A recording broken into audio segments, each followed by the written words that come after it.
കർത്താവിൻ്റെ അതിപരിശുദ്ധമായ നാമം വീണ്ടും മഹത്വം എടുക്കുമാറാകട്ടെ. ദൈവവചനത്തിലേക്ക് നമ്മുടെ ചിന്തകളെ നമുക്ക് കൊണ്ടുവരാം.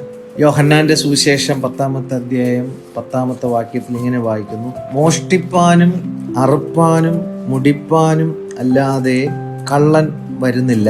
അവർക്ക് ജീവൻ ഉണ്ടാകുവാനും സമൃദ്ധിയായിട്ടുണ്ടാകുവാനും അത്രേ ഞാൻ വന്നിരിക്കുന്നത്. വീണ്ടും ഒരിക്കൽ കൂടി: മോഷ്ടിപ്പാനും അറുപ്പാനും മുടിപ്പാനും അല്ലാതെ കള്ളൻ വരുന്നില്ല. ഇവിടെ കള്ളൻ എന്ന് പറഞ്ഞിരിക്കുന്നത് സാത്താനെ കുറിച്ചാണ്. അതിൻ്റെ രണ്ടാം പകുതിയിൽ അവർക്ക് ജീവൻ ഉണ്ടാകുവാനും സമൃദ്ധിയായിട്ട് ഉണ്ടാകുവാനും അത്രേ ഞാൻ വന്നിരിക്കുന്നു. ഇവിടെ ഞാൻ എന്ന് പറയുന്നത് കർത്താവ് യേശുവിനെ കുറിച്ച്. അപ്പോൾ ഇവിടെ സാത്താനും കുറിച്ചും യേശുവിനെ കുറിച്ചും പറയാം. സാത്താൻ എന്താണ് ചെയ്യുന്നതെന്നും യേശു എന്താണ് ചെയ്യുന്നതെന്നും ഇവിടെ വ്യക്തമായി പറയുന്നു. മോഷ്ടിപ്പാനും അറുപ്പാനും മുടിപ്പാനും അല്ലാതെ കള്ളൻ വരുന്നില്ല. അവർക്ക് ജീവൻ ഉണ്ടാകുവാൻ സമൃദ്ധിയായിട്ടുണ്ടാകുവാൻ അത്ര ഞാൻ വന്നിരിക്കുന്നു. അപ്പോൾ ഒന്നാമത് പിശാച് ചെയ്യുന്നത് മോഷ്ടിക്കുന്നു എന്നുള്ള പദപ്രയോഗമാണ് അവിടെ കാണുന്നത്. മോഷ്ടിക്കുക എന്ന് പറഞ്ഞാൽ നമുക്കുള്ള വേറെ ഒരു കാര്യങ്ങളും പിശാച് മോഷ്ടിക്കത്തില്ല. മോഷ്ടിക്കുന്നത് കൊണ്ട് അവന് പ്രയോജനമൊട്ടും ഇല്ലാതാണ്. എന്താണ് പിശാച് മോഷ്ടിക്കുന്നത് എന്ന് ചോദിച്ചു കഴിഞ്ഞാൽ, ദൈവവുമായിട്ടുള്ള നമ്മുടെ ബന്ധത്തെ അവൻ മോഷ്ടിക്കുക. ദൈവവുമായിട്ടുള്ള ഫെലോഷിപ്പിനുള്ള സമയം, ദൈവത്തോട് പ്രാർത്ഥനാ ബന്ധം പുലർത്തേണ്ടുന്ന സമയം, ദൈവവചനവുമായിട്ട് ധ്യാനിക്കേണ്ടുന്നതിനുള്ള സമയം, ദൈവത്തെ ആരാധിക്കേണ്ടുന്നതിനുള്ള സമയം, ഇതൊക്കെ വിഘ്നമാക്കുമ്പോൾ ദൈവത്തോടുള്ള യഥാർത്ഥമായ കൂട്ടായ്മയിൽ നിന്നൊരു വ്യക്തി മോഷ്ടിക്കപ്പെടുകയാണ്. മോഷ്ടിക്കപ്പെട്ടതിന് അനന്തരം അവൻ എന്ത് ചെയ്യുന്നു? അറുത്തു കളയുന്നു. എന്താണ് പിശാച് അറുത്തു മാറ്റുന്നത്? ശരിയായിട്ടുള്ള ദൈവത്തോടുള്ള ബന്ധത്തെ പിശാച് അറുത്തു മാറ്റുന്നു. ദൈവത്തോട് ബന്ധം പുലർത്താൻ കഴിയാത്ത രീതിയിൽ ഒരു മനുഷ്യനെ ദൈവത്തിൽ നിന്നും വേർപെടുത്തും. എന്തിനു വേണ്ടിയാണ് പിശാച് അത് ചെയ്യുന്നത്? മൂന്നാമത്തെ കാര്യം ഇവിടെ പറയുന്നു, മുടിപ്പാൻ. മുടിക്കുക എന്നിവിടെ വായിക്കുന്നത് നമ്മൾ മനസ്സിലാക്കുന്നത്, എന്നേക്കുമായി ദൈവത്തിൽ നിന്നും മനുഷ്യന്റെ ആത്മാവിനെ നീക്കി നിത്യ നരകത്തിൽ അവനെ മുടിച്ചു കളയുക എന്നുള്ളതാണ് പിശാചിന്റെ ലക്ഷ്യം. ദൈവവുമായിട്ടുള്ള ബന്ധത്തെ മോഷ്ടിച്ച്, ദൈവവുമായിട്ടുള്ള ബന്ധത്തെ അറുത്തുമാറ്റി ഒരു മനുഷ്യന്റെ ആത്മാവിന് നിത്യമായ നരകത്തിലേക്ക് മാറ്റുവാനാണ് പിശാച് വരുന്നത്. എന്നാൽ ഇവിടെ നമുക്ക് ആശ്വാസം നൽകുന്നത്, അങ്ങനെയുള്ള അനുഭവത്തിലൂടെ കടന്നു പോകുന്നവർക്ക്, ദൈവവുമായിട്ട് ബന്ധമില്ലാത്തവർക്ക്, ദൈവത്തിൽ നിന്ന് അന്യപ്പെട്ടിരുന്നവർക്ക് ജീവൻ ഉണ്ടാകുവാൻ, കർത്താവിടെ വന്നിരിക്കുന്ന ഒത്തിരി കാര്യങ്ങൾ പറയുന്നില്ല, അവർക്ക് ജീവൻ ഉണ്ടാകുവാൻ. അപ്പോൾ എന്താണ് മോഷ്ടിക്കപ്പെട്ടത്? ജീവൻ. എന്ത് ജീവൻ? ദൈവവുമായിട്ടുള്ള ബന്ധം പുലർത്തേണ്ടുന്നതിന് ഉള്ള ആത്മജീവൻ പിശാച് മോഷ്ടിക്കുന്നു. അറുത്ത് അവൻ മുടിച്ചു കളയുന്ന ഒരു കാര്യമാണ് ഇവിടെ നമ്മൾ വായിച്ചത്. എന്നാൽ അവർക്ക് വേറെ ഒരു കാര്യങ്ങളും തരേണ്ടുന്നതിനല്ല യേശു വന്നതെന്ന് വായിക്കുന്നത്, അവർക്ക് ജീവൻ ഉണ്ടാകുവാൻ. അപ്പോൾ നമുക്കുണ്ടാകേണ്ടി എന്താണ്? ജീവൻ. നമ്മൾ നോക്കുമ്പോൾ ജീവിതവും ജീവനും ഉണ്ട്. ജീവിതവും ജീവനെയും വെച്ച് നമ്മൾ കമ്പയർ ചെയ്യുമ്പോൾ വിലയേറിയത് ജീവനാണ്. ജീവിതം നമുക്ക് ഈ ലോകത്തിൽ ഒരു ചുരുങ്ങിയ കാലയളവ് വരെ മനുഷ്യന് ജീവിക്കാനായിട്ട് സാധിക്കത്തുള്ളൂ. എന്നാൽ ജീവൻ, ദൈവം നൽകിയ ജീവൻ നിത്യജീവൻ. ആ നിത്യജീവൻ ദൈവത്തോടു കൂടിയുള്ള വാസത്തിന് വേണ്ടി ദൈവം നമുക്ക് നൽകിയിരിക്കുന്നു. അപ്പോൾ പിശാച് ലക്ഷ്യം വയ്ക്കുന്നത് ദൈവത്തോട് വാസം ചെയ്യേണ്ടുന്നതിന് ദൈവം നമുക്ക് നൽകിയിരിക്കുന്ന ജീവനെ മോഷ്ടിച്ച് അറുത്തു മുടിക്കുക എന്നുള്ളത്. അവർക്ക് ജീവൻ ഉണ്ടാകേണ്ടുന്നതിനും പിന്നെ പറഞ്ഞിരിക്കുന്നതാണ് സമൃദ്ധിയായ ജീവൻ ഉണ്ടാകുവാനും അത്രയും ഞാൻ വന്നിരിക്കുന്നു. അപ്പോൾ ഒന്നാമത് ജീവൻ നമുക്ക് ലഭിക്കുക, രണ്ടാമത് സമൃദ്ധിയായ ജീവൻ ലഭിക്കുക എന്നുള്ളത്. യേശുവിൻ്റെ മരണത്തിലൂടെ നമുക്ക് ആത്മാവിൻ്റെ രക്ഷ, ആ രക്ഷയിലുള്ള ജീവൻ നമുക്ക് ലഭിച്ചിരിക്കും. സമൃദ്ധിയായ ജീവൻ എന്ന് പറയുന്നത് പുനരുത്ഥാനത്തിലൂടെ നമുക്ക് ലഭിക്കുന്ന ജീവനാണ് സമൃദ്ധിയായ ജീവൻ. റോമർക്ക് എഴുതിയ ലേഖനം 5-ാമത്തെ അധ്യായം 10-ാമത്തെ വാക്യം വായിക്കുമ്പോൾ, ശത്രുക്കളായിരിക്കുമ്പോൾ തന്നെ നമുക്ക് അവന്റെ പുത്രന്റെ മരണത്താൽ ദൈവത്തോട് നിരപ്പ് വന്നു എങ്കിൽ, അപ്പോൾ യേശുവിന്റെ മരണത്തിന് ലോകത്തിലെ ഏറ്റവും ബലഹീനമായ ഒന്ന് എന്താണെന്ന് വെച്ച് കഴിഞ്ഞാൽ മരണമാണ്. അപ്പോൾ ദൈവപുത്രനായ ക്രിസ്തുവിന്റെ മരണത്തിന്റെ ശക്തി മനുഷ്യന്റെ ഏറ്റവും ഒന്നും ചെയ്യാൻ കഴിയാത്ത ഒരവസ്ഥയാണ്. പകച്ചു നിൽക്കുന്ന ഒരു അനുഭവം, മനുഷ്യന്റെ മരണത്തിന് മുമ്പിൽ പകച്ചു നിൽക്കുന്ന അനുഭവമാണ് ലോകത്തിലുള്ള എല്ലാ സംവിധാനവും. എന്നാൽ ദൈവപുത്രനായ ക്രിസ്തുവിന്റെ മരണം ദൈവത്തോട് നിരപ്പ് വന്നുവെങ്കിൽ, നിരന്ന ശേഷം അവന്റെ ഉയർപ്പിനാൽ, കർത്താവ് ഉയർത്തെഴുന്നേറ്റത് കൊണ്ട് ആ ഉയർപ്പിന്റെ ജീവനാൽ എത്ര അധികം നാം രക്ഷിക്കപ്പെടും. മരണത്തിന് നമ്മെ ദൈവത്തോട് നിരപ്പിക്കാൻ കഴിഞ്ഞെങ്കിൽ പുനരുത്ഥാനത്തിന് എത്ര അധികം നമ്മെ രക്ഷിപ്പാൻ കഴിയും. ഹല്ലേലൂയ.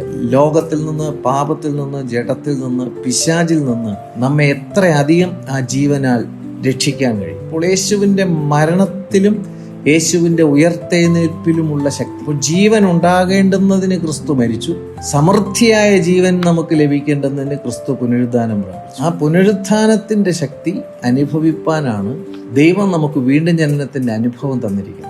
ഹല്ലേലൂയ. കർത്താവിൻ്റെ ശ്രേഷ്ഠമേറിയ നാമം വാഴ്ത്തപ്പെടുമാറാകട്ടെ. അപ്പോൾ അവർക്ക് ജീവൻ ഉണ്ടാകുവാൻ, അപ്പോൾ എങ്ങനെയാണ് ജീവൻ നഷ്ടപ്പെട്ടത്? എഫേസ്യൻസ് എഴുതിയ ലേഖനം 2-ാമത്തെ അധ്യായത്തിൽ നമ്മൾ വരുമ്പോൾ അവിടെ നമുക്ക് കാണാൻ കഴിയുന്ന ഒരു കാര്യം, 2-ാമത്തെ അധ്യായം 1-ാം വാക്യം മുതൽ, അതിക്രമങ്ങളാലും പാപങ്ങളാലും മരിച്ചവരായിരുന്ന നിങ്ങളെയും അവൻ ഉയർപ്പിച്ചു. അതിക്രമങ്ങളാലും പാപങ്ങളാലും മരിച്ചവരായിരുന്ന നിങ്ങളെ, ഇവിടെ മരിച്ചവർ എന്ന് പറയുന്നത് ആത്മാവ് ദൈവവുമായിട്ട് ബന്ധം പുലർത്താൻ കഴിയാത്ത അവസ്ഥയാണ് മരണം എന്ന് പറയുന്നത്. നിത്യമരണം എന്ന് പറയുന്നത് നിത്യ നരകമാണ്. ജീവിച്ചിരിക്കുമ്പോൾ തന്നെ ദൈവവും ജീവനുള്ള ദൈവവുമായിട്ട് ബന്ധം പുലർത്താൻ കഴിയാത്ത അവസ്ഥയിൽ ഒരാൾ ജീവിക്കുന്നു എന്ന് പറഞ്ഞാൽ ആ വ്യക്തിയുടെ ആത്മാവ് മരണപ്പെട്ടിരിക്കുന്നു. വീണ്ടും ജനനമില്ലാത്ത ഏതൊരു ആത്മാവും ദൈവവുമായിട്ട് ബന്ധമില്ല. അപ്പോൾ എങ്ങനെയാണത് സംഭവിച്ചത്? അതിക്രമങ്ങളാലും. എന്ത് അതിക്രമം എന്ന് പറയുന്നത്? ദൈവത്തിൻ്റെ പ്രമാണങ്ങളിൽ നിന്ന് തെറ്റി ജീവിച്ചതുകൊണ്ട്. രണ്ടാമത് പാപങ്ങളാലും മരിച്ചവരായിരുന്ന നിങ്ങളെയും അവൻ ഉയർപ്പിച്ചു എന്നാണ്. നമ്മുടെ ആത്മാവിൻ്റെ വീണ്ടും ജനനത്തിൻ്റെ അനുഭവമാണ് അവിടെ പറയുന്നത്. അവയിൽ നിങ്ങൾ മുൻപേ ഈ ലോകത്തിൻ്റെ കാലഗതി, ഈ ലോകത്തിൻ്റെ ഒരു സിസ്റ്റമുണ്ട്, കൾച്ചറുണ്ട്. ഈ ലോകത്തിൻ്റെ കാലഗതി അനുസരിച്ചിട്ടാണ് ദൈവമില്ലാത്തവർ ജീവിക്കുന്നത്. ആ കാലഗതി എങ്ങോട്ട് തിരിയുമോ അങ്ങോട്ടെല്ലാം അവർ പോകും. ആ കാലഗതിയും രണ്ടാമത് പറയുന്ന കാര്യം, ആകാശത്തിലെ അധികാരം, ആകാശത്തിലെ ദുഷ്ടാത്മ സേനകളുടെ അധികാരത്തിൻ്റെ കീഴിലും അനുസരണക്കേടിൻ്റെ മക്കളിൽ ഇപ്പോൾ വ്യാപരിക്കുന്ന ആത്മാവിനും അധിപതിയായവനെയും അനുസരിച്ച് നടന്നു. അപ്പോൾ ദൈവത്തിൽ നിന്ന് അന്യപ്പെട്ടു പോയ ഒരു വ്യക്തിയുടെ അനുഭവമാണ് ഇവിടെ വാചനത്തിൽ നമ്മൾ കാണുന്നത്. ഈ ലോകത്തിന്റെ കാലഗതിയെ അനുസരിച്ച് നടക്കുന്ന പ്രവണത, ആകാശത്തിലെ അധികാരത്തിന് കീഴ്പ്പെട്ട് ജീവിക്കുന്ന അനുഭവം, അനുസരണക്കേടിന്റെ മക്കളിൽ വ്യാപരിക്കുന്ന ആത്മാവിനും അധിപതിയായവനെയും അനുസരിച്ച് നടന്ന കാലഘട്ടം. അവരുടെ ഇടയിൽ നാം എല്ലാവരും മുമ്പേ നമ്മുടെ ജഡമോഹങ്ങളിൽ നടന്നു. അന്ന് നമുക്ക് ആത്മാവിൽ ദൈവവുമായിട്ടുള്ള ബന്ധമില്ലാത്തതുകൊണ്ട് ജഡത്തിന്റെ മോഹങ്ങളിൽ എന്ത് ചെയ്യുന്നു? ജീവിച്ചു. ജഡത്തിന് മാത്രമല്ല മനോവികാരങ്ങൾക്കും ഇഷ്ടമായത് ചെയ്തുകൊണ്ട് മറ്റുള്ളവരെ പോലെ പ്രകൃതിയാൽ കോപത്തിന്റെ മക്കളായിരുന്നു. കോപത്തിന്റെ മക്കൾ എന്ന് പറഞ്ഞാൽ ദൈവകോപത്തിന്റെ മക്കൾ. ദൈവകോപത്തിന്റെ മക്കൾ എന്ന് പറയുന്നത് നിത്യമായ നരകത്തിലേക്ക് മാറ്റപ്പെടാൻ വിധിക്കപ്പെട്ടവരാണ് ദൈവകോപത്തിന്റെ കീഴിലുള്ളവർ. ആമേൻ. ഈ മേളിൽ പറഞ്ഞ കാര്യങ്ങൾ അനുസരിച്ചാണ് ആള് പോകുന്നതെങ്കിൽ ദൈവകോപത്തിന്റെ കീഴിലാണ് ആ വ്യക്തി പോകുന്നത്. എന്നാൽ കരുണാസമ്പന്നനായ ദൈവമോ ഉണ്ടോ? ദൈവത്തിന്റെ കരുണയിൽ നിന്നാണ് നമ്മെ എന്ത് ചെയ്തിരിക്കുന്നത്? ഈ മേളിൽ വായിച്ച കാര്യങ്ങളിൽ നിന്ന് നമ്മെ വിടുവിച്ചിരിക്കുന്നത്. കരുണാസമ്പന്നനായ ദൈവമോ നമ്മെ സ്നേഹിച്ച മഹാസ്നേഹം നിമിത്തം അതിക്രമങ്ങളാൽ മരിച്ചവരായിരുന്ന നമ്മെ ക്രിസ്തുവിനോടുകൂടെ ജീവിപ്പിക്കുകയും കൃപയാലത്രേ നിങ്ങൾ വിശ്വാസം മൂലം രക്ഷിക്കപ്പെട്ടിരിക്കുന്നു. അപ്പോൾ അതിക്രമങ്ങളിലും പാപങ്ങളിലും മരിച്ചവരായിരുന്ന നമ്മെ പിശാച് ഈ ട്രാക്കിലൂടെയാണ് പിശാച് മനുഷ്യൻ എന്ത് ചെയ്യുന്നത്? മോഷ്ടിക്കുന്നത്. അവനെ അറുത്ത് ദൈവത്തിൽ നിന്ന് സെപ്പറേറ്റ് ചെയ്ത് അവനെ എന്നേക്കുമായി നിത്യ നരകത്തിൽ മുടിച്ചു കളയാൻ അവൻ പദ്ധതിയിടുന്നു. എന്നാൽ അവർക്ക്, അങ്ങനെയുള്ളവർക്ക് ജീവൻ ഉണ്ടാകുവാൻ ഒറ്റ കാര്യമേ അവിടെ പറയുന്നുള്ളൂ. ഒരുപാട് കാര്യങ്ങൾ കർത്താവ് അവിടെ തരുമെന്ന് പറയുന്നില്ല. ജീവൻ ഉണ്ടാകുക, നിത്യജീവൻ ഉണ്ടാകുക, മാത്രമല്ല സമൃദ്ധിയായ ജീവൻ ഉണ്ടാകാൻ അത്രയും തിരിക്കുന്നത് ഞാൻ വന്നിരിക്കുന്നത്. അതിന്റെ 11-ാമത്തെ വാക്യം വായിക്കുമ്പോൾ യോഹന്നാൻ 10:11, ഞാൻ നല്ല ഇടയനാകുന്നു, നല്ല ഇടയൻ ആടുകൾക്ക് വേണ്ടി തൻ്റെ ജീവനെ കൊടുക്കും. ആടുകൾക്ക് വേണ്ടി മറ്റൊത്തിരി കാര്യങ്ങൾ കൊടുക്കുന്നു എന്നല്ല ആ വാക്യം പറയുന്നത്. പിശാച് വന്നത് എന്തിനു വേണ്ടിയിട്ടാണ്? നമ്മൾക്ക് ദൈവവുമായിട്ടുള്ള ബന്ധം പുലർത്തേണ്ടുന്നതിനുള്ള ആത്മാവിലെ ജീവനെ നഷ്ടപ്പെടുത്തി കളയുക എന്നുള്ളതാണ് പിശാചിന്റെ ലക്ഷ്യം. എന്നാൽ കർത്താവ് വന്നത് ജീവൻ ഉണ്ടാകുവാൻ, സമൃദ്ധിയായ ജീവൻ ഉണ്ടാകാൻ. സമൃദ്ധിയായ ജീവൻ ഉണ്ടാകണമെങ്കിൽ കർത്താവ് എന്ത് ചെയ്യണമെന്നാണ് അടുത്ത വാക്യം വായിച്ച്, ഞാൻ നല്ല ഇടയനാകുന്നു. നല്ല ഇടയൻ എന്താണ് ചെയ്യുന്നത്? നല്ല ഇടയൻ ആടുകൾക്ക് വേണ്ടി തൻ്റെ ജീവനെ കൊടുക്കുന്നു. ക്രൂസിൽ കർത്താവ് നമ്മെ രക്ഷിക്കേണ്ടുന്നതിന് കർത്താവിൻ്റെ ജീവനെ എന്ത് ചെയ്തു? വച്ചു. ആ ഉയർത്തെഴുന്നേൽപ്പിനാൽ ജീവന്റെ സമൃദ്ധിയും നമുക്ക് ലഭിക്കുന്നു. ഹല്ലേലൂയ. ക്രൂശിൽ നമുക്ക് ലഭിക്കുന്ന ജീവൻ, പുനരുത്ഥാനത്തിൽ നമുക്ക് ലഭിക്കുന്നത് സമൃദ്ധിയായ ജീവൻ. Glory to God. ഇത് രണ്ടും അനുഭവിപ്പാൻ അത്രേ കർത്താവ് വന്നത്. ഹല്ലേലൂയ. Glory to God. വീണ്ടും നമുക്ക് യോഹന്നാന്റെ സുവിശേഷത്തിൽ 20-ാമത്തെ അധ്യായത്തിന്റെ 31-ാമത്തെ വാക്യം വായിക്കുമ്പോൾ, എന്നാൽ യേശു ദൈവപുത്രനായ ക്രിസ്തു എന്ന് നിങ്ങൾ വിശ്വസിക്കേണ്ടതിനും വിശ്വസിച്ചിട്ട് അവന്റെ നാമത്തിൽ നിങ്ങൾക്ക് ജീവൻ ഉണ്ടാകേണ്ടുന്നതിനും ഇത് എഴുതിയിരിക്കുന്നു. യോഹന്നാന്റെ സുവിശേഷം 1-ാം അധ്യായം തുടങ്ങി എഴുതി അതിൻ്റെ ഏറ്റവും അവസാന ഭാഗങ്ങളിലേക്ക് വരുമ്പോൾ യോഹന്നാന്റെ സുവിശേഷം എന്തിനാണ് എഴുതിയിരിക്കുന്നതെന്ന് ഒറ്റ വാക്യം കൊണ്ട് അവിടെ പറയുക. എന്തിനാണ് ഈ പുസ്തകം എഴുതിയിരിക്കുന്നത്? ചില പുസ്തകങ്ങൾ നമ്മൾ ബുക്ക് സ്റ്റോളിൽ നിന്ന് വാങ്ങിക്കുമ്പോൾ അതിൻ്റെ ഉള്ളടക്കം അതിൻ്റെ പുറകുവശത്തിൽ ഇങ്ങനെ ഷോർട്ടായിട്ട് എഴുതിയിട്ടുണ്ടാവും. അതുപോലെ ഈ യോഹന്നാന്റെ സുവിശേഷം എഴുതി അത് തീരുന്ന സമയത്തിൽ എന്തുദ്ദേശത്തിലാണ് ഈ പുസ്തകം എഴുതിയിരിക്കുന്നതെന്ന് യോഹന്നാനോടെ വെളിപ്പെടുത്തുകയാണ്. എന്തിനു വേണ്ടിയിട്ടാണ് എഴുതിയിരിക്കുന്നത്? യേശു ദൈവപുത്രനായ ക്രിസ്തു എന്ന് നിങ്ങൾ വിശ്വസിക്കേണ്ടതിനും. ഒന്നാമത് എന്ത് ചെയ്യണം? വിശ്വസിക്കേണ്ടതിനാണ് ഈ പുസ്തകം എഴുതിയിരിക്കുന്നത്. യേശുവിനെ മാത്രം, യേശുവിന്റെ അത്ഭുതങ്ങൾ മാത്രം വിശ്വസിക്കുന്ന ഒത്തിരി ആൾക്കാരുണ്ട്. യേശു ദൈവപുത്രനാണെന്ന് എല്ലാവരും എന്ത് ചെയ്യുന്നില്ല? വിശ്വസിക്കുന്നില്ല. യേശു ദൈവപുത്രനാണ് എന്ന് വിശ്വസിച്ചാലും അവൻ നമുക്ക് വേണ്ടി അയക്കപ്പെട്ട ക്രിസ്തുവാണ്, നമ്മളുടെ വീണ്ടെടുപ്പുകാരനാണ്, നമ്മുടെ രക്ഷിതാവാണ്, നമ്മുടെ കർത്താവാണ്, നമ്മുടെ ആത്മാവിന്റെ നിത്യരക്ഷയ്ക്ക് വേണ്ടി ദൈവം ഒരുക്കിയ രക്ഷാപദ്ധതി, അവനിലെ മരണവും പുനരുത്ഥാനവും ചേർന്ന ക്രിസ്തുവിനെ, ക്രൈസ്റ്റായിട്ട് എല്ലാവരും എന്ത് ചെയ്യുന്നില്ല? വിശ്വസിക്കുന്നില്ല. ഇവിടെ യോഹന്നാൻ ലേഖനകർത്താവ് പരിശുദ്ധാത്മാവിൽ ഈ പുസ്തകം എഴുതുമ്പോൾ എന്തിന് എഴുതിയിരിക്കുന്നു എന്ന് അവിടെ പറയുന്നു. യേശു ദൈവപുത്രനായ ക്രിസ്തു എന്ന് നിങ്ങൾ വിശ്വസിക്കേണ്ടതിന്. ഒന്നാമത് ഈ ആംഗിളിൽ വിശ്വസിക്കണം. യേശുവിലെ ബാക്കി ഒരു കാര്യങ്ങളല്ല, യേശു ദൈവപുത്രനായ ക്രിസ്തു എന്ന് വിശ്വസിക്കേണ്ടതിനും വിശ്വസിച്ചിട്ട് അവന്റെ നാമത്തിൽ നിങ്ങൾക്ക് മറ്റൊരു കാര്യം ലഭിക്കും എന്നല്ല അവിടെ വാക്യം എഴുതിയിരിക്കുന്നത്. നിങ്ങൾക്ക് ജീവൻ ഉണ്ടാകണം. എന്ത് ജീവൻ ഉണ്ടാകേണ്ടുന്നതിന്? നിത്യജീവൻ ഉണ്ടാകേണ്ടുന്നതിനാണ് ഈ പുസ്തകം എഴുതിയിരിക്കുന്നത്. യോഹന്നാൻ 20:31 ആണ് വായിച്ചത്. വീണ്ടും യോഹന്നാൻ 3 ലേഖനങ്ങൾ യോഹന്നാൻ എഴുതിയിട്ടുണ്ട്. സുവിശേഷം, ഒരു സുവിശേഷവും 3 ലേഖനം. 3 ലേഖനങ്ങളിൽ 1 യോഹന്നാൻ 5-ാമത്തെ അധ്യായം 13-ാമത്തെ വാക്യം വായിക്കുമ്പോൾ, ദൈവപുത്രന്റെ നാമത്തിൽ വിശ്വസിക്കുന്ന നിങ്ങൾക്ക് ഇത് എഴുതിയിരിക്കുന്നത്. ആ പുസ്തകം എന്തിനാണ് എഴുതിയിരിക്കുന്നതെന്ന് വ്യക്തമായിട്ട് അവിടെ വായിക്കുന്നു. ദൈവപുത്രന്റെ നാമത്തിൽ വിശ്വസിക്കുന്ന നിങ്ങൾക്ക്. നേരത്തെ ഞാൻ വായിച്ചത് ഒന്നും കൂടെ ഓർപ്പിക്കാം. ദൈവപുത്രനിൽ വിശ്വസിക്കാനാണ് യോഹന്നാന്റെ സുവിശേഷം എഴുതുന്നത്. ലേഖനം എഴുതുന്നത് അവൻ ദൈവപുത്രനായ ക്രിസ്തു എന്ന് വിശ്വസിക്കാനല്ല, വിശ്വസിക്കുന്നവർക്ക് എഴുതിയിരിക്കുന്നതാണ് ലേഖനം. ഒന്നുകൂടെ വായിക്കട്ടെ. ദൈവപുത്രന്റെ നാമത്തിൽ വിശ്വസിക്കുന്ന നിങ്ങൾക്ക് ഞാൻ ഇത് എഴുതിയിരിക്കുന്നത്, നിങ്ങൾക്ക് ജീവൻ ഉണ്ടെന്ന് നിങ്ങൾ അറിയേണ്ടതിന് തന്നെ. നമ്മൾ ആദ്യം സുവിശേഷത്തിൽ വായിച്ചത് നിങ്ങൾക്ക് ജീവൻ ഉണ്ടാകേണ്ടതിന്. ഇവിടെ നമ്മൾ വായിച്ചത് നിങ്ങൾക്ക് കിട്ടിയ ജീവൻ നിങ്ങളുടെ അകത്തുണ്ടോ എന്ന് അറിയാനാണ് ലേഖനം എഴുതുന്നത്. കുടത്തിൽ വെള്ളം എന്ത് ചെയ്യുന്നു? കോരുമ്പോൾ ആ കുടത്തിൽ ഹോളുണ്ടെങ്കിൽ ആ വെള്ളം എന്ത് ചെയ്യും? ചോർന്നു പോകും.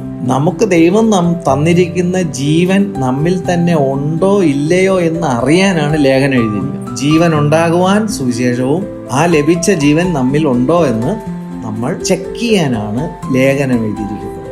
ആ വാക്യം ഞാൻ ഒന്നുകൂടെ വായിക്കട്ടെ. ദൈവപുത്രന്റെ നാമത്തിൽ വിശ്വസിക്കുന്ന നിങ്ങൾക്ക് ഞാൻ ഇത് എഴുതിയിരിക്കുന്നത്, നിങ്ങൾക്ക് ജീവൻ ഉണ്ടെന്ന് നിങ്ങൾ അറിയേണ്ടതിന്. കണ്ടോ?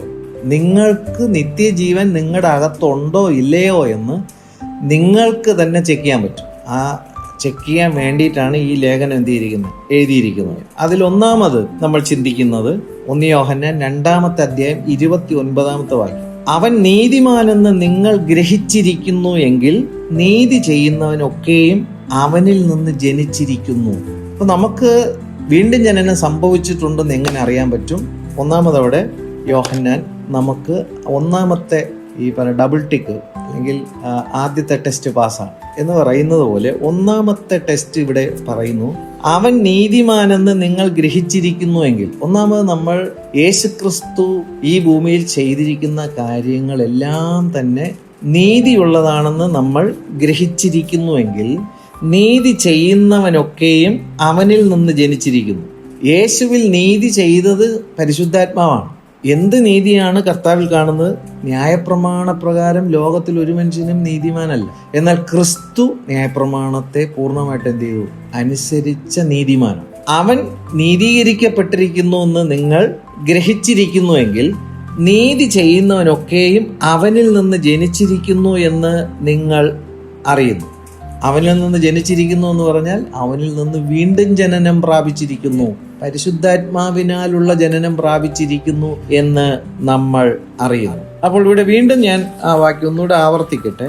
അവൻ നീതിമാനെന്ന് നിങ്ങൾ ഗ്രഹിച്ചിരിക്കുന്നുവെങ്കിൽ നീതി ചെയ്യുന്നവരൊക്കെയും അവനിൽ നിന്ന് ജനിച്ചിരിക്കുന്നു. മത്തായി എഴുതിയ സുവിശേഷത്തിൽ അതിൻ്റെ 1-ാമത്തെ അധ്യായത്തിൽ നമുക്ക് വരാം. 19-ാമത്തെ വാക്യത്തിൽ 18-ാം വാക്യം മുതൽ ഇങ്ങനെയാണ്: എന്നാൽ യേശുക്രിസ്തുവിന്റെ ജനനം ഇവണ്ണമായിരുന്നു. അവന്റെ അമ്മയായ മറിയ യോസേഫിനെ വിവാഹം നിശ്ചയിക്കപ്പെട്ട ശേഷം അവർ കൂടി വരും മുമ്പേ പരിശുദ്ധാത്മാവിനാൽ ഗർഭിണിയായി എന്ന് കണ്ടു. യോസേഫ് മറിയയുമായി കൂടി വരുന്നതിന് മുൻപേ മറിയ ഗർഭിണിയായി എന്ന് യോസേഫ് കണ്ടു. 19-ാം വാക്യം: അവളുടെ ഭർത്താവായ യോസേഫ് നീതിമാനാക കൊണ്ടും അവൾക്ക് ലോകാപവാദം വരുത്തുവാൻ അവന് മനസ്സില്ലായക കൊണ്ടും അവളെ ഗൂഢമായി ഉപേക്ഷിപ്പാൻ ഭാവിച്ചു. അപ്പോൾ ഇത് യോസേഫിനെ സംബന്ധിച്ച് ഇത് വ്യക്തതയില്ലാതെങ്കിലും ഈ മറിയെ സംബന്ധിച്ചിടത്തോളം യോസേഫ് ഒരു കാര്യം തീരുമാനിച്ചു: അവൾക്ക് എന്ത് വരാൻ പാടില്ല? ലോക അപവാദം വരാൻ പാടില്ല. ആ ചിന്ത യോസേഫിന് ഉണ്ടായത് എന്തുകൊണ്ടാണ്? അവൻ നീതിമാനായതുകൊണ്ട്.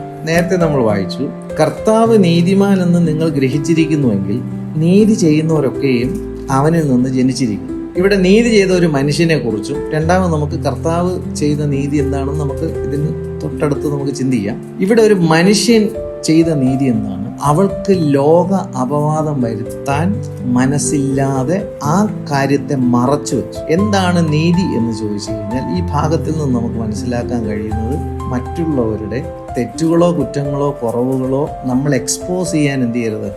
തയ്യാറാവരുത്. അങ്ങനെ എക്സ്പോസ് ചെയ്യുന്നുണ്ടെങ്കിൽ അവർ ചെയ്യുന്ന പ്രവൃത്തി എന്തല്ല? നീതിയുള്ള പ്രവൃത്തിയല്ല. യോസേഫ് ഇവിടെ ചെയ്തത്, യോസേഫ് നീതിമാനാകൊണ്ട് അവൾക്ക് ലോകാപവാദം വരുത്തുവാൻ മനസ്സില്ലായക കൊണ്ട് അവളെ ഗൂഢമായി ഉപേക്ഷിപ്പാൻ ഭാവിച്ചു. ഇങ്ങനെ നനച്ചിരിക്കുമ്പോൾ കർത്താവിന്റെ ദൂതൻ അവന് സ്വപ്നത്തിൽ പ്രത്യക്ഷനായി: ദാവീദിന്റെ മകനായ യോസേഫെ, നിന്റെ ഭാര്യയായ മറിയെ ചേർത്ത് കൊള്ളുവാൻ ശങ്കിക്കേണ്ട. അവളിൽ ഉൽപ്പാദിതമായത് പരിശുദ്ധാത്മാവിൽ ആകുന്നു. അന്നത്തെ നാട്ടുനടപ്പും എല്ലാ കാലത്തിലെയും നാട്ടുനടപ്പും ഒക്കെ അനുസരിച്ച് എന്തെങ്കിലുമൊക്കെ ഇതുപോലുള്ളൊരു വിഷയം വന്നു കഴിഞ്ഞാൽ ലോകാപവാദം ഉണ്ടാക്കുവാനേ എന്ത് ചെയ്യത്തുള്ളൂ? ശ്രമിക്കത്തുള്ളൂ. പക്ഷേ യോസേഫ് നീതിമാനായതുകൊണ്ട് അതിനെ മറച്ചു വെച്ചു. നമുക്ക് കർത്താവ് ചെയ്തൊരു കാര്യത്തെക്കുറിച്ച് നമുക്ക് ചിന്തിക്കാം. യെശയ്യാവിന്റെ പുസ്തകം 53-ാമത്തെ അധ്യായം അതിന്റെ 11-ാമത്തെ വാക്യം: അവൻ തൻ്റെ പ്രയത്നഫലം കണ്ട് തൃപ്തനാകും. നീതിമാനായ എൻ്റെ ദാസൻ തൻ്റെ പരിജ്ഞാനം കൊണ്ട് പലരെയും നീതീകരിക്കും. അവരുടെ അകൃത്യങ്ങളെ അവൻ വഹിക്കും. യേശു നീതിമാനാകൊണ്ട് ലോകത്തിലെ എല്ലാ മനുഷ്യരുടെ അകൃത്യങ്ങളെയും കർത്താവ് എന്ത് ചെയ്തു? വഹിച്ചു. മറ്റുള്ളവരുടെ കുറവുകളും തെറ്റുകളും കുറ്റങ്ങളും നമുക്ക് വഹിക്കാൻ കഴിയുന്നുണ്ടെങ്കിൽ നമ്മളാണ് നീതിമാന്മാർ. സ്വയം നീതീകരിക്കുന്ന കാര്യത്തിൽ ഇവിടെ യേശു നീതിമാൻ എന്ന പദം ഇവിടെ ഉപയോഗിക്കുന്നത് എന്തുകൊണ്ടാണ്? ശ്രദ്ധിച്ചേക്കുക. അവൻ തൻ്റെ പ്രയത്നഫലം കണ്ട് തൃപ്തനാകും. നീതിമാനായ എൻ്റെ ദാസൻ തൻ്റെ പരിജ്ഞാനം കൊണ്ട് പലരെയും നീതീകരിക്കും. മനുഷ്യൻ ചെയ്യുന്ന എന്താണെന്നറിയോ? അവൻ്റെ സ്വന്തം പരിജ്ഞാനം കൊണ്ട് തന്നെ നീതീകരിക്കുകയും ബാക്കിയുള്ളവരെല്ലാവരെയും കുറ്റക്കാരാക്കി മാറ്റും. അതാണ് മനുഷ്യന്റെ പരിജ്ഞാനം. ദൈവമില്ലാത്തവരുടെ കാര്യം ഈ പറയണം. പരിശുദ്ധാത്മാവ് ഒരു വ്യക്തിയിലുണ്ട്. നേരത്തെ ചിന്തിച്ച് യോസേഫിന്റെ കാര്യം മനസ്സിലാക്കുന്നുണ്ടോ? ഇവിടെ യേശുവിന്റെ പരിജ്ഞാനം കൊണ്ട് എന്താ സംഭവിച്ചിരിക്കുന്നത്? അവൻ മറ്റുള്ളവരെ നീതീകരിച്ചു. ലോകത്തിലുള്ള എല്ലാ മനുഷ്യനെയും അവരുടെ കുറവുകളെയും തെറ്റുകളെയും പാപങ്ങളെയും കർത്താവിൽ തന്നെ ഹൈഡ് ചെയ്തു. കർത്താവിൽ ഏറ്റെടുക്കുക മാത്രമല്ല മറച്ചു. അതാണ് കർത്താവിന്റെ പ്രയത്നം എന്ന് പറയുന്നത്. അവിടെ വായിച്ചതാണ്, അവൻ തൻ്റെ പ്രയത്നഫലം കണ്ട് തൃപ്തൻ. എന്ത് പ്രയത്നമാണ് കർത്താവ് ചെയ്ത? ക്രൂശിൽ കിടന്നിട്ട് നമ്മൾ ഓരോരുത്തരും ചെയ്ത പാപങ്ങളെല്ലാം കർത്താവ് ക്രൂശിൽ കിടന്ന് വിളിച്ചു പറയുകയല്ല ചെയ്തത്. കർത്താവ് മറച്ചു, കർത്താവ് ക്ഷമിച്ചു. അവിടെ വായിക്കുന്നു, തൻ്റെ പരിജ്ഞാനം കൊണ്ട് ലോകമനുഷ്യരെ കർത്താവ് നീതീകരിച്ചു. Glory to God. ഇന്ന് മനുഷ്യന്റെ പരിജ്ഞാനം എന്താണ്? മറ്റുള്ളവരെല്ലാ കുറ്റങ്ങളും എല്ലാവരും തലയിലങ്ങ് വയ്ക്കും. വച്ചിട്ട് ഇവന്റെ പരിജ്ഞാനം കൊണ്ട് ഇവനെ തന്നെ എന്ത് ചെയ്യും? നീതിമാനാക്കി ചിത്രീകരിക്കും. അത് ശുദ്ധ മണ്ടത്തരമാണ്, അത് സാത്താന്യമാണ്. ഇവിടെ നമ്മൾ വായിച്ചു, നിത്യജീവന്റെ ആത്മാവ് ഒരു വ്യക്തിയിൽ ഉണ്ടെന്ന് എങ്ങനെ അറിയാം? അവൻ നീതിമാനെന്ന് നിങ്ങൾ ഗ്രഹിച്ചിരിക്കുന്നുവെങ്കിൽ, ഒന്നാമത് നിങ്ങൾ കർത്താവ് നീതിമാനെന്ന് ഗ്രഹിക്കണം. രണ്ടാമത് അവൻ ചെയ്ത നീതി നിങ്ങൾ ഗ്രഹിച്ചിട്ട് നിങ്ങളത് ആവർത്തിക്കുന്നുണ്ടെങ്കിൽ, നമ്മൾ രണ്ടുപേരെ വെച്ച് നമ്മൾ ഇതിനകത്ത് ചിന്തിച്ചു. ഒന്ന്, നമ്മുടെ കർത്താവായ യേശു ക്രിസ്തു എന്താ ചെയ്തിരിക്കുന്നതെന്ന് പ്രവചന പുസ്തകത്തിൽ യെശയ്യാവ് പറഞ്ഞിരിക്കുന്നു 53:11. രണ്ടാമത് നമ്മൾ മനസ്സിലാക്കിയതാണ് മനുഷ്യനായ ബലഹീന മനുഷ്യനായ യോസേഫ്. അന്ന് യോസേഫിന് പരിശുദ്ധാത്മാവ് ലഭിച്ചിട്ടുണ്ടോ? ഇല്ല. പരിശുദ്ധാത്മാവ് ലഭിക്കാത്ത യോസേഫ് ഊഹാപോഹത്തിൽ തീരുമാനമെടുക്കാതെ, ഒരു കാരണവശാലും വിവാഹം കഴിക്കുന്ന സ്ത്രീ വിവാഹത്തിന് മുമ്പ് തന്നെ പ്രഗ്നൻസി എന്ന് പറഞ്ഞു കഴിഞ്ഞാൽ ഒരു ഭർത്താവും അതിനകത്ത് ഒരു എക്സ്ക്യൂസ് ചെയ്യത്തില്ല. എന്നാൽ അതിനെ എക്സ്പോസ് ചെയ്യാൻ ഇദ്ദേഹം മടിച്ചു. കാരണം എന്താണ്? അവൾക്ക് എന്ത് സംഭവിക്കും? ലോക അപവാദം ഉണ്ടാകും. അതുണ്ടാകാതിരിക്കാൻ ഗൂഢമായിട്ട് മറിയയെ ഉപേക്ഷിക്കാൻ നോക്കിയപ്പോൾ യോസേഫിനെ ദൈവം എങ്ങനെ കണ്ടത്? അവൻ സഭയിലായാലും ഒരു വീട്ടിലായാലും ഒരു സമൂഹത്തിലായാലോ മറ്റുള്ളവരുടെ കുറവുകൾ നമ്മൾ എക്സ്പോസ് ചെയ്യുന്നത് ഒരിക്കലും അത് ഡിവൈനായിട്ടുള്ള കാര്യമേ അല്ല. വചനത്തിൽ നിന്ന് ഞാൻ പറയണം. Glory to God, hallelujah. ഇവിടെ കർത്താവ് വഹിച്ചു തൻ്റെ പരിജ്ഞാനം കൊണ്ട് പലരെയും കർത്താവ് നീതീകരിച്ചു. ആ നീതീകരിച്ചവരുടെ കൂട്ടത്തിൽ നമ്മളെയും കർത്താവ് എന്ത് ചെയ്തു? നീതീകരിച്ചു. അവർ എങ്ങനെ നീതീകരിച്ചു? അവരുടെ അകൃത്യങ്ങളെ അവൻ വഹിച്ചു എന്ന്. Glory to God. ഇന്ന് മറ്റുള്ളവരുടെ കുറവുകൾ എത്രത്തോളം വഹിക്കുമെന്ന് ചോദിച്ചു കഴിഞ്ഞാൽ പൊട്ടണത് വരെ ഇവർ പിടിച്ചു വയ്ക്കും. അതിന് ശേഷം പൊട്ടി അവരെല്ലാം വിളിച്ച് പറയും എല്ലാവരോടും. എന്താണ് കാര്യം? നിത്യജീവനകത്തില്ല. അതുകൊണ്ടാണ് ഇവിടെ നമ്മൾ വായിച്ചത്. സിമ്പിളായിട്ട് നമുക്ക് മനസ്സിലാക്കാൻ പറ്റുന്ന കാര്യമാണ്.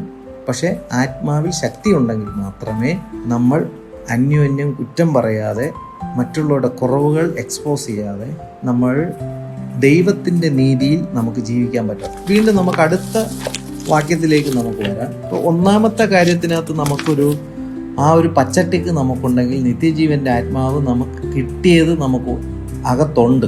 ഇല്ലെങ്കിൽ ഈ ഓട്ട വീഴുന്ന കലത്തിനകത്ത് വെള്ളം നിറച്ചുകൊണ്ടേ ഇരുന്ന് കഴിഞ്ഞാൽ ഇതൊരിക്കലും തങ്ങത്തില്ല. എല്ലാ ആഴ്ചയിലും നമ്മൾ ദൈവത്തിൻ്റെ ആത്മാവിനാൽ നിറയും. പക്ഷേ ഈ ഓട്ട ഉള്ളിടത്തോളം കാലം അകത്ത് ആത്മാവ് കാണത്തില്ല. വളരെ നമ്മൾ നമ്മുടെ ജീവിതം ശ്രദ്ധിക്കാൻ വേണ്ടിയിട്ടാണ് പൗലോസ് ഇവിടെ യോഹന്നാൻ ലേഖനം എഴുതുന്നത്. നിങ്ങൾക്ക് ദൈവപുത്രന്റെ നാമത്തിൽ വിശ്വസിക്കുന്ന നിങ്ങൾക്ക് ആണ് ഞാൻ ഈ ലേഖനം എഴുതുന്നത്. നിങ്ങൾക്ക് നിത്യജീവൻ നിങ്ങളുടെ ഉള്ളിൽ ഉണ്ടെന്ന് നിങ്ങൾ തിരിച്ചറിയേണ്ടുന്നതിനാണ് ഞാനിത് എഴുതിയിരിക്കുന്നത്. യോഹന്നാന്റെ സുവിശേഷം എഴുതിയിരിക്കുന്നത് നിങ്ങൾക്ക് ജീവൻ ഉണ്ടാകാനാണ് എഴുതിയത്. കിട്ടിയ ജീവൻ നമ്മളിൽ ഉണ്ടോ എന്ന് നമ്മൾ എന്ത് ചെയ്യണം? നമ്മളൊന്ന് സ്കാൻ ചെയ്യണം. അത് ഈ ലേഖന ഭാഗത്തിനകത്തൂടെ നമ്മളെ തന്നെ കയറ്റി വിടുമ്പോൾ ആ റിസൾട്ട് നമുക്ക് പോസിറ്റീവ് കാണുന്നുണ്ടെങ്കിൽ ലഭിച്ച ആത്മാവാകത്തുള്ളൂ. അല്ലാതെ നമ്മുടെ ഉള്ളിലെ ആത്മാവ് നമ്മിൽ തന്നെ ഉണ്ട് എന്ന് നമുക്ക് കണ്ടുപിടിക്കാൻ ലോകത്ത് ഒരു മെഷീനും ഇല്ല. എന്നാൽ ഈ വചനം നമ്മെ അതിന് സഹായിക്കുന്നു. രണ്ടാമത്തെ വിഷയം 1 യോഹന്നാൻ 3:9 വാക്യം. ദൈവത്തിൽ നിന്ന് ജനിച്ചവൻ ആരും പാപം ചെയ്യുന്നില്ല. ഹല്ലേലൂയ. അതിൻ്റെ ഇംഗ്ലീഷ് തർജ്ജമയിൽ വരുമ്പോൾ പാപത്തിൽ തുടരുന്നില്ല. അതിനെക്കാട്ടിലും കുറച്ചുകൂടെ ശക്തമാണ് എനിക്ക് തോന്നുന്നു മലയാളം. പാപം ചെയ്യുന്നില്ല. Glory to. മറ്റത് പാപത്തിൽ തുടരുന്നില്ല. മനുഷ്യൻ പാപത്തിൽ വീണാലും ആവർത്തിക്കപ്പെടാതെ അവൻ അനുതപിച്ച് മാനസാന്തരപ്പെട്ട് ദൈവസന്നിധിയിൽ ഉറച്ചാൽ ദൈവം അത് നീതിയായി കണക്കിടും. ദൈവത്തിൽ നിന്ന് നിങ്ങൾ ജനിച്ചിട്ടുണ്ടെങ്കിൽ നിങ്ങൾ പാപത്തിൽ തുടരത്തില്ല. അല്ലെങ്കിൽ കുറച്ചുകൂടെ ശക്തമായി പറഞ്ഞാൽ പാപം ചെയ്യത്തില്ല. കാരണം എന്താണ്? അവന്റെ വിത്ത് അവനിൽ വസിക്കുന്നു. കർത്താവിന്റെ വിത്ത് മീൻസ് വചനം അവനിൽ വസിക്കുന്നു. ദൈവത്തിൽ നിന്ന് ജനിച്ചതിനാൽ അവന് പാപം ചെയ്യുവാൻ കഴിയുകയില്ല. പാപം ചെയ്യത്തില്ല എന്ന ആദ്യത്തെ പകുതി. രണ്ടാം പകുതി പറയുന്നതാണ് അതിൽ കണ്ടിന്യൂ ചെയ്യാൻ അവൻ എന്ത് ചെയ്യത്തില്ല? കഴിയത്തില്ല. ഒരു പന്നി ചെളിയിൽ വീഴുന്നു കഴിഞ്ഞാലും ഒരു ആട്ടിൻകുട്ടി ചെളിയിൽ വീഴുന്നാലും എങ്ങനെയാണോ ആ വ്യത്യാസം ഉണ്ടാവും. പന്നി ചെളിയിൽ വീഴുന്നു കഴിഞ്ഞാൽ പിന്നെ അത് തന്നെ അതിൻ്റെ സ്വർഗം. എന്നാൽ ഒരു ആട്ടിൻകുട്ടി ചെളിയിൽ വീഴുന്നു കഴിഞ്ഞാൽ അത് നരകത്തിൽ വീഴുന്ന പോലെ അത് ചാടി അതിന് പിന്നെ അത് വൃത്തിയായി കഴിഞ്ഞാൽ അതിന് സ്വസ്ഥതയുള്ളൂ എന്ന് പറഞ്ഞു. അപ്പോൾ ദൈവത്തിൽ നിന്ന് നിങ്ങൾ ജനിച്ചിട്ടുണ്ടെങ്കിൽ ഈ ആത്മാവ് ജനിച്ച ആത്മാവ് നമ്മളിലുണ്ടെങ്കിൽ നമ്മളിൽ ഇത് ഉണ്ടാവും. വീണ്ടും യോഹന്നാന്റെ ലേഖനത്തിൽ 1 യോഹന്നാൻ 4-ാമത്തെ അധ്യായം 7-ാമത്തെ വാക്യം. പ്രിയമുള്ളവരെ, നാം അന്യോന്യം സ്നേഹിക്കുക. സ്നേഹം ദൈവത്തിൽ നിന്ന് വരുന്നു. സ്നേഹിക്കുന്നവനെല്ലാം ദൈവത്തിൽ നിന്ന് ജനിച്ചിരിക്കുന്നു, ദൈവത്തെ അറിയുകയും ചെയ്യുന്നു. ഹല്ലേലൂയ. ദൈവാത്മാവിനാലല്ല. അത് ഈ സ്നേഹിക്കുക എന്ന് പറഞ്ഞാൽ രണ്ട് വശമുണ്ട്. ഒന്ന്, ദൈവത്തെ പൂർണ്ണ ആത്മാവോടെ, പൂർണ്ണ ഹൃദയത്തോടെ, പൂർണ്ണ ശക്തിയോടെ സ്നേഹിക്കുക. അങ്ങനെ തന്നെ നിന്റെ കൂട്ടുകാരനെ നിന്നെപ്പോലെ തന്നെ എന്ത് ചെയ്യുക? സ്നേഹിക്കുക. അപ്പൊ ദൈവത്തെ സ്നേഹിക്കുക എന്ന് പറയുന്നത് ദൈവത്തെ അനുസരിക്കുക എന്നുള്ളത്. നമ്മുടെ കൂട്ടു സഹോദരങ്ങളോട് സ്നേഹിക്കുക എന്ന് പറഞ്ഞാൽ എന്താ? അന്യോന്യം നമ്മൾ മനുഷ്യരാകുമ്പം കുറവുകളും കുറ്റങ്ങളും ഒക്കെ എന്ത് ചെയ്യും? സംഭവിക്കാം. അന്യോന്യം എന്ത് ചെയ്യുക? ക്ഷമിക്കുക. സ്നേഹത്തിന്റെ പ്രത്യക്ഷമായ ഭാവം എന്താണെന്ന് ചോദിച്ചു കഴിഞ്ഞാൽ ക്ഷമിക്കുക എന്നുള്ളത്. യേശുവിൻ്റെ സ്നേഹം, പ്രകടമായ സ്നേഹം എന്താണ്? ക്രൂശിൽ കർത്താവ് സകല മനുഷ്യൻ്റെയും തെറ്റുകളെയും കുറ്റങ്ങളെയും പാപങ്ങളെയും ക്ഷമിച്ചു. പ്രകടമായ സ്നേഹത്തിൻ്റെ പ്രകടമായ ഭാവമാണ് ക്ഷമിക്കുക എന്നത്. നമുക്ക് ക്ഷമിക്കാൻ കഴിയുന്നില്ലെങ്കിൽ അതിനർത്ഥം നമുക്ക് സ്നേഹമില്ല. നമുക്ക് ക്ഷമിക്കാൻ കഴിയുന്നില്ലെങ്കിൽ നമുക്ക് ലഭിച്ച നിത്യജീവൻ നമ്മുടെ ഉള്ളിലില്ല. കാണുന്ന സഹോദരനെ സ്നേഹിക്കാത്തവൻ കാണാത്ത ദൈവത്തെ എങ്ങനെ സ്നേഹിക്കും? അപ്പോൾ സ്നേഹം ദൈവത്തിൻ്റെ ആത്മാവിനാൽ നിങ്ങളുടെ ഹൃദയത്തിൽ ദൈവം തന്നിരിക്കുന്നു. അപ്പോൾ പരിശുദ്ധാത്മാവ് അകത്തുണ്ടെങ്കിൽ നമുക്ക് ആ ദൈവസ്നേഹം എന്ത് ചെയ്യും? നമുക്ക് അനുഭവിപ്പാൻ കഴിയും. അത് മറ്റുള്ളവരോട് നമുക്കത് വെളിപ്പെടുത്തുവാൻ കഴിയും. 1 കൊരിന്ത്യർ 13-ാമത്തെ അധ്യായത്തിൽ പറയുന്നു, ഞാൻ മനുഷ്യരുടെയും ദൂതന്മാരുടെയും ഭാഷകളിൽ സംസാരിച്ചാൽ, ദൂതന്മാരുടെ ഭാഷയിലും മനുഷ്യന്റെ ഭാഷയിലും സംസാരിക്കുന്ന കൃപ ഉണ്ടെങ്കിലും എനിക്ക് സ്നേഹമില്ല എങ്കിൽ ഞാൻ മുഴങ്ങുന്ന ചെമ്പോ ചിലമ്പുന്ന കൈത്താളമോ അത്രേ. വീണ്ടും പറയുന്നു, എനിക്ക് പ്രവചനം വരം ഉണ്ടായിട്ട് സകല മർമ്മങ്ങളും സകല ജ്ഞാനവും ഗ്രഹിച്ചാലും മലകളെ നീക്കുവാൻ തക്കവണ്ണമുള്ള വിശ്വാസം ഉണ്ടായാലും സ്നേഹമില്ലെങ്കിൽ ഏതുമില്ല. 3-ാമത്തെ വാക്യത്തിൽ, എനിക്കുള്ളതെല്ലാം അന്നദാനം ചെയ്താലും എൻ്റെ ശരീരം ചുടുവാൻ ഏൽപ്പിച്ചാൽ, ഇവിടെ ശരീരം ചുടുവാൻ ഏൽപ്പിച്ചാൽ എന്ന് പറഞ്ഞാൽ ആ കാലഘട്ടത്തിൽ വിശ്വാസത്തിൽ വന്നവരെയൊക്കെ തീ കൊളുത്തി പോലും കൊല്ലുന്ന ശിക്ഷാവിധികളുണ്ടായിരുന്നു. അങ്ങനെ രക്തസാക്ഷിയായി മാറാൻ തക്കവണ്ണം എൻ്റെ ശരീരം ചുടാൻ ഏൽപ്പിച്ചാലും സ്നേഹമില്ല എങ്കിൽ ഇതൊന്നും കൊണ്ടും യാതൊരു പ്രയോജനവുമില്ല. 4-ാം വാക്യം, സ്നേഹം ദീർഘമായി ക്ഷമിക്കും. അതിനർത്ഥം സ്നേഹം ദീർഘമായി ക്ഷമിക്കുക എന്ന് പറഞ്ഞാൽ ക്ഷമിക്കുന്നതിൽ ഫുൾ സ്റ്റോപ്പ് ഇല്ല. ഇപ്പം ഭയങ്കര ഒരു ചലഞ്ചാണ്.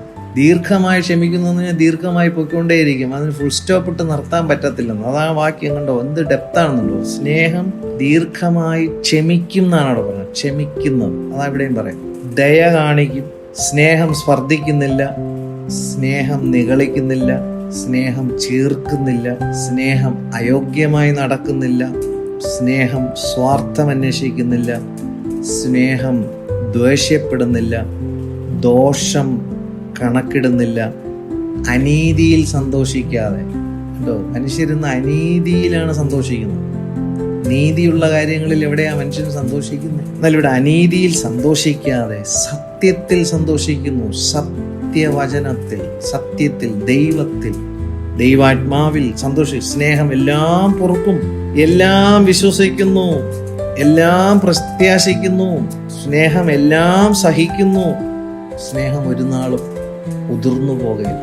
ദൈവത്തിന്റെ ആത്മാവ് ദൈവം നമുക്ക് തരുമ്പോൾ വീണ്ടും ജനനം സംഭവിക്കും. എന്നാൽ ഈ വീണ്ടും ജനനം സംഭവിച്ചതിനനന്തരം നമുക്ക് നിത്യജീവന്റെ ആത്മാവ്, സമൃദ്ധിയുടെ ആത്മാവ് നമ്മുടെ ഉള്ളത്തിലേക്ക് ദൈവം തരുന്നത് നമുക്കുണ്ടോ എന്ന് നമുക്ക് എങ്ങനെ ചെക്ക് ചെയ്യാൻ പറ്റും? Glory to God. അവൻ നീതിമാനെന്ന് നിങ്ങൾ ഗ്രഹിച്ചിരിക്കുന്നുവെങ്കിൽ നീതി ചെയ്യുന്നവനെല്ലാം അവനിൽ നിന്ന് ജനിച്ചിരിക്കുന്നു എന്ന് നമുക്ക് തിരിച്ചറിയാൻ കഴിയും.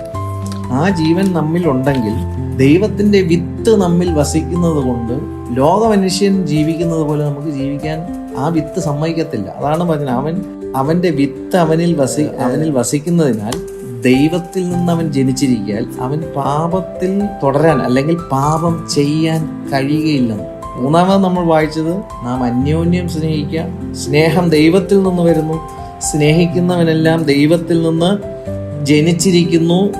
അവൻ ദൈവത്തെ അറിയുന്നു. ദൈവം സ്നേഹമാകുന്നു, ദൈവത്തെ അറിയുന്നു. വീണ്ടും അടുത്ത കാര്യത്തിലേക്ക് നമ്മൾ വരുമ്പോൾ അവിടെ നമുക്ക് കാണാൻ കഴിയുന്നു 1 യോഹന്നാൻ 5-ാമത്തെ അധ്യായം 1-ാം വാക്യം, യേശുവിനെ ക്രിസ്തു എന്ന് വിശ്വസിക്കുന്നവനെല്ലാം ദൈവത്തിൽ നിന്ന് ജനിച്ചിരിക്കുന്നു.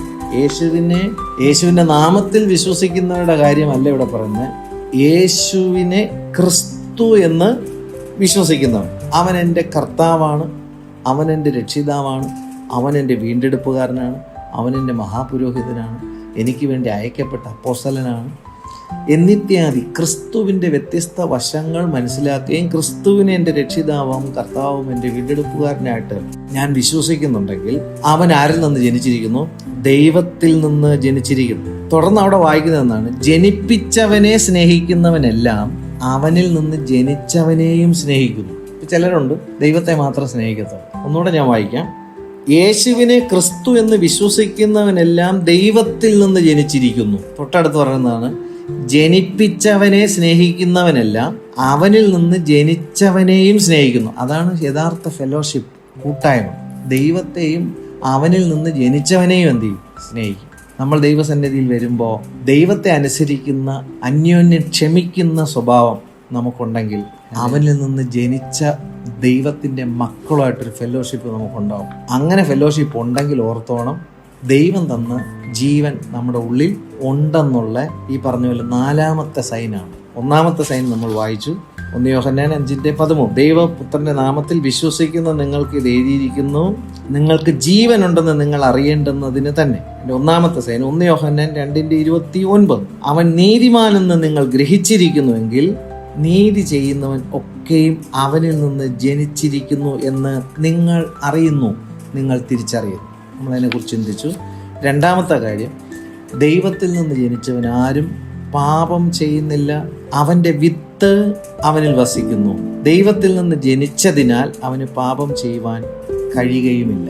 3ാമത്തെ സൈൻ 1 യോഹന്നാൻ 4:7. പ്രിയമുള്ളവരെ, നാം അന്യോന്യം സ്നേഹിക്കുക. സ്നേഹം ദൈവത്തിൽ നിന്ന് വരുന്നു. സ്നേഹിക്കുന്നവനെല്ലാം ദൈവത്തിൽ നിന്ന് ജനിച്ചിരിക്കുന്നു, ദൈവത്തെ അറിയുകയും ചെയ്യുന്നു. 1 യോഹന്നാൻ 5:1 വാക്യമാണ് 4ാമത്തെ കാര്യം. 4ാമത്തെ കാര്യം എന്താണ്? യേശുവിനെ ക്രിസ്തു എന്ന് വിശ്വസിക്കുന്നവനെല്ലാം ദൈവത്തിൽ നിന്ന് ജനിച്ചിരിക്കുന്നു. ദൈവത്തിൽ നിന്ന് ജനിച്ചവൻ ജനിപ്പിച്ചവനെ എന്ത് ചെയ്യുന്നു? സ്നേഹിക്കുന്നു. ഞാൻ ദൈവത്തിൽ നിന്ന് ജനിച്ചിരിക്കുന്നു എന്ന് ഞാൻ തിരിച്ചറിയുമ്പോൾ എന്നെ ജനിപ്പിച്ച ദൈവത്തെ ഞാൻ എന്ത് ചെയ്യുന്നു? സ്നേഹിക്കുന്നു. അതേ സമയത്തിൽ തന്നെ അവനിൽ നിന്ന് ജനിച്ചവരെയും ഞാൻ എന്ത് ചെയ്യുന്നു? സ്നേഹിക്കുന്നു. ആ ഫെലോഷിപ്പിൽ നമ്മൾ എന്ത് ചെയ്യുന്നു? വരുന്നു.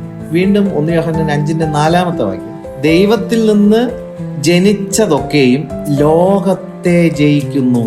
അവനിൽ നിന്ന് ജനിച്ചിരിക്കുന്ന ദൈവത്തിൻ്റെ മക്കൾ ലോകത്തിൽ ജയിക്കും എന്നല്ല, ലോകത്തെ ജയിക്കും.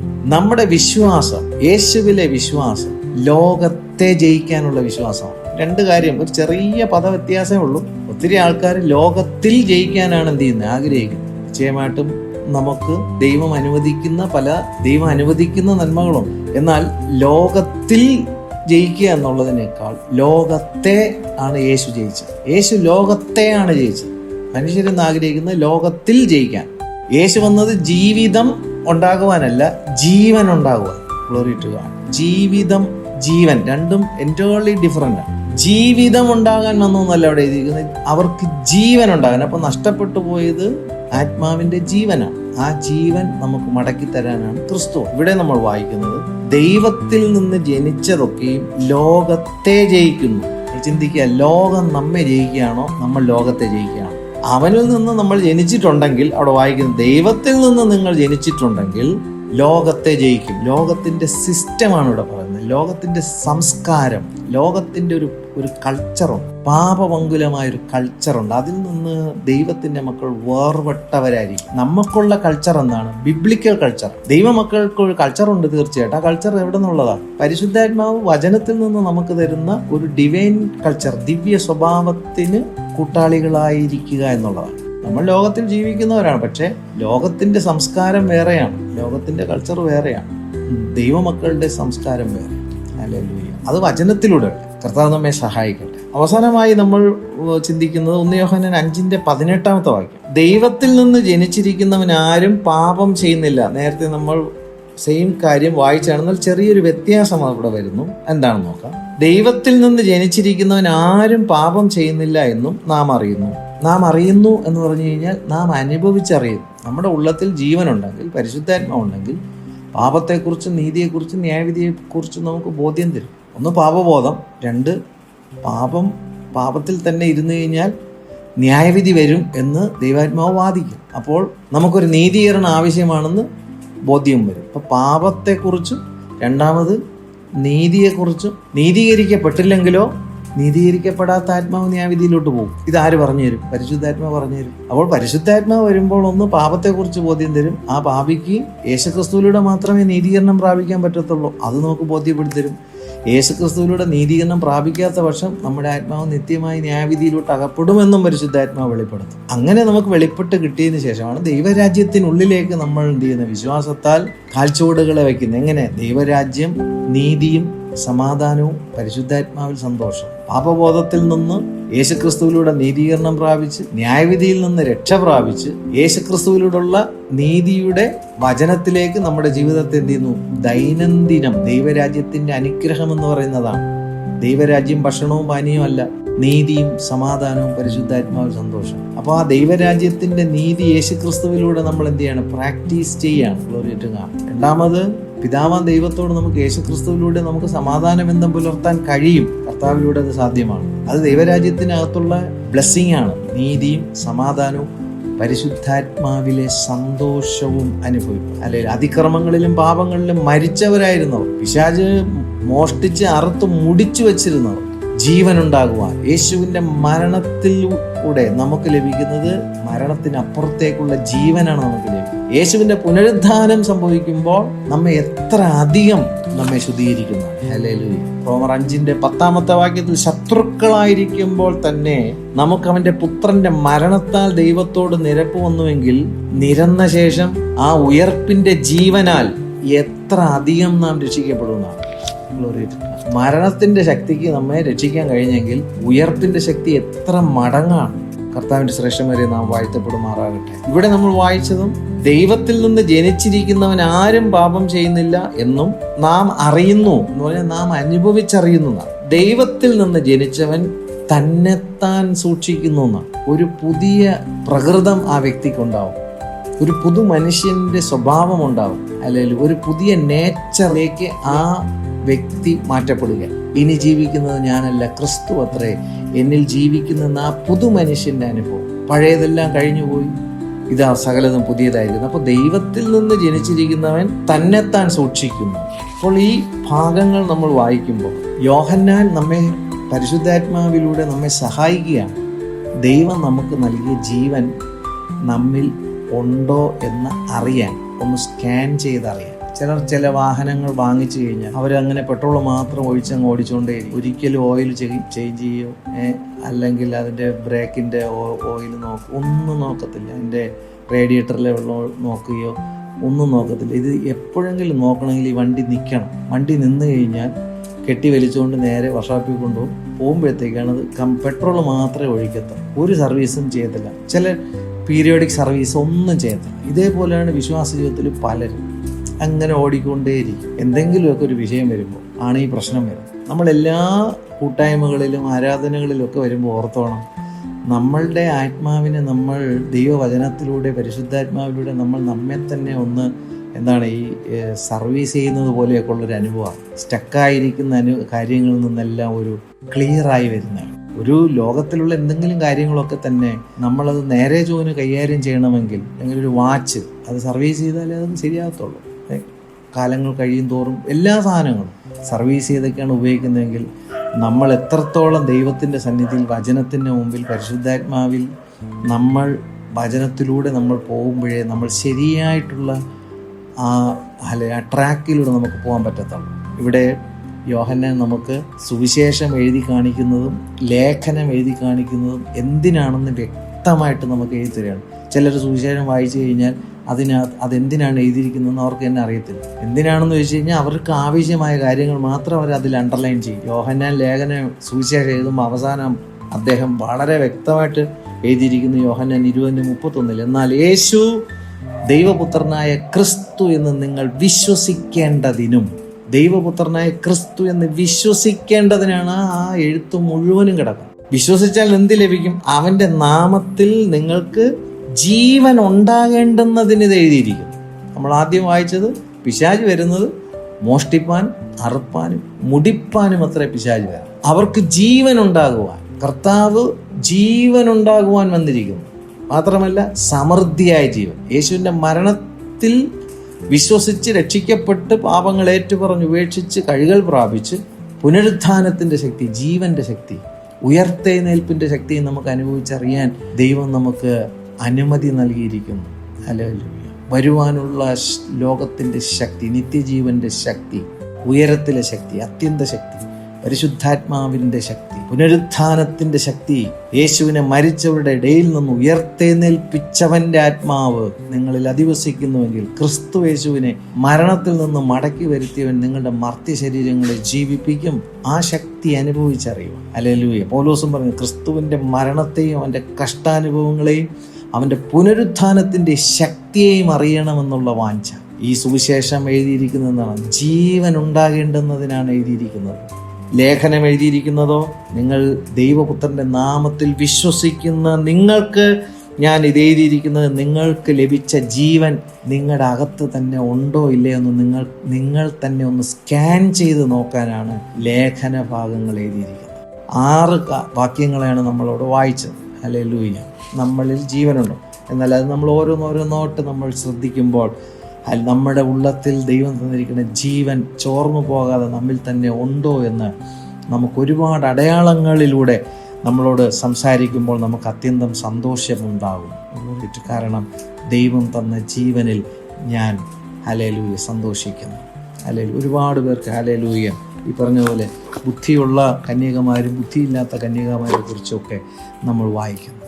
ബുദ്ധിയുള്ളവരുടെ പാത്രത്തിൽ എണ്ണയുണ്ടായിരുന്നു, ബുദ്ധിയില്ലാത്തവർ വിളക്ക് കത്തിച്ചു, പക്ഷെ പൊടുന്നനെ അത് കെട്ടുപോയി.